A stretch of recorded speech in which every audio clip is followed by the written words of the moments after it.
A multi-million-dollar fraud has been committed by a senior manager at the NCB Commercial Bank.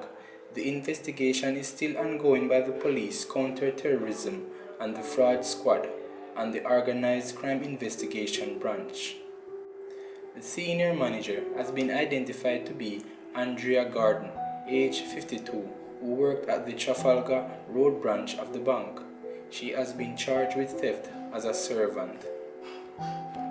As claimed by the police, Andrea Garden has been sending funds to her personal account from the bank account. The total amount that has been known so far is $25 million that were transferred by her during the previous 3 years. A complete audit is still in process. It has also been suspected that she further transferred the amount to her child account.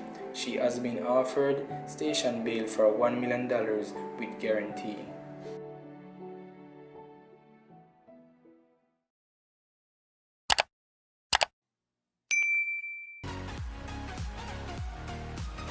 Welcome again, people.